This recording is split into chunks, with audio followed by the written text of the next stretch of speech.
녹취록 이게 33페이지 분량이거든요. 이게 좀 다 읽어봤습니다.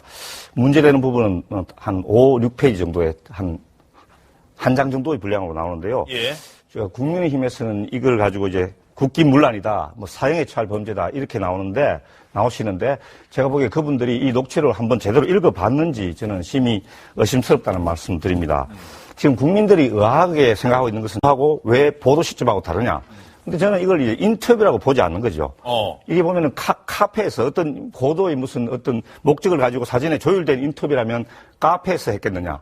둘째, 계속 전화가 도중에 막 전화가 걸려오고 김만배 씨가 계속 그것을 봤습니다. 그러면서 사적 이야기를 엄청 합니다. 그리고 지금 방금 기자님께서 말씀하시다시피 대부분의 분량은 뭐냐면 이 대장동 사업이 어떻게 전개된 과정, 그리고 자금 조달한 과정, 이게 주고 윤석열 대통령이 관련된 부분은 극히 짧은 분량이다 이거죠. 예, 그리고 또 대선 50일 전에는 이미 그때는 뭐 후보 향방이 결정되지도 않은 상황에서 우리가 만약에 민주당이 윤석열 대표를 기장해가지고 이런 인터뷰를 기획했다. 저는 이거는 이제 맞지 않다고 보고 있습니다. 두 핵심이 되는 부분은 뭐냐면 이게 허위 보도라는 건데요. 허위 보도.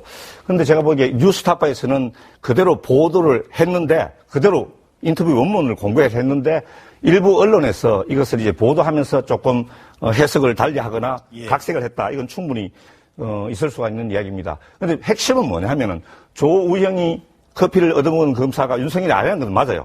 그리고 박모 검사가 이제 뭐 했다는 것이고 결국에는 사건을 무혐의 처리했지 않습니까? 그런데 중요한 것은 뭐냐면은 무혐의 처리할 때 박모 검사가 무혐의 처리했는데 거기 직속 상사가 윤석열 당시 대검 중수부 이과장이었다. 예. 이게 틀림없는 사건이 사실이고 또 박영수가 조우영의 변호인이었는데 조우영이 이제 박영수가 윤석열 검사하고의 어떤 각별한 관계가 있었다. 그렇기 때문에 부산저축은행의 1155억 불법 대출에 대해서 그것을 무혐의한 것, 거기에 윤석열 대통령이 관계가 없다고 볼 수는 없다. 저는 이렇게 보는 거죠. 예. 자, 저런 내용을 두고 저도 좀 한마디 안 할 수 없는 것이 저 지금 언론이 이제 약간 조금 팩트와 다르게 약간 취사 선택을 한 것은 분명해 보입니다. 몇몇 언론사가. 그런데 저기다 대고 이제 검찰에서 이제까지 한 12여 년 만에 이제 언론 저기에 대해서 특별조사팀을 검사하고 수사 인력 10여 명으로 꾸렸다고 하고 진상조사팀을 당해서 꾸렸다고 하고 이제 방통위에서는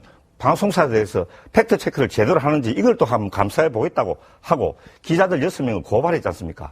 또 용산 대통령실에서는 신속하게 또 성명까지 내시고 뭐 오염수 방류에 대해서는 아무 말씀도 안 하시다가 또 성명까지 내시고 자 그리고 또 김기현 대표께서는 뭐라고 하셨습니까? 지금 국기문란이자 사형에 처할 반역죄라고 했지 않습니까?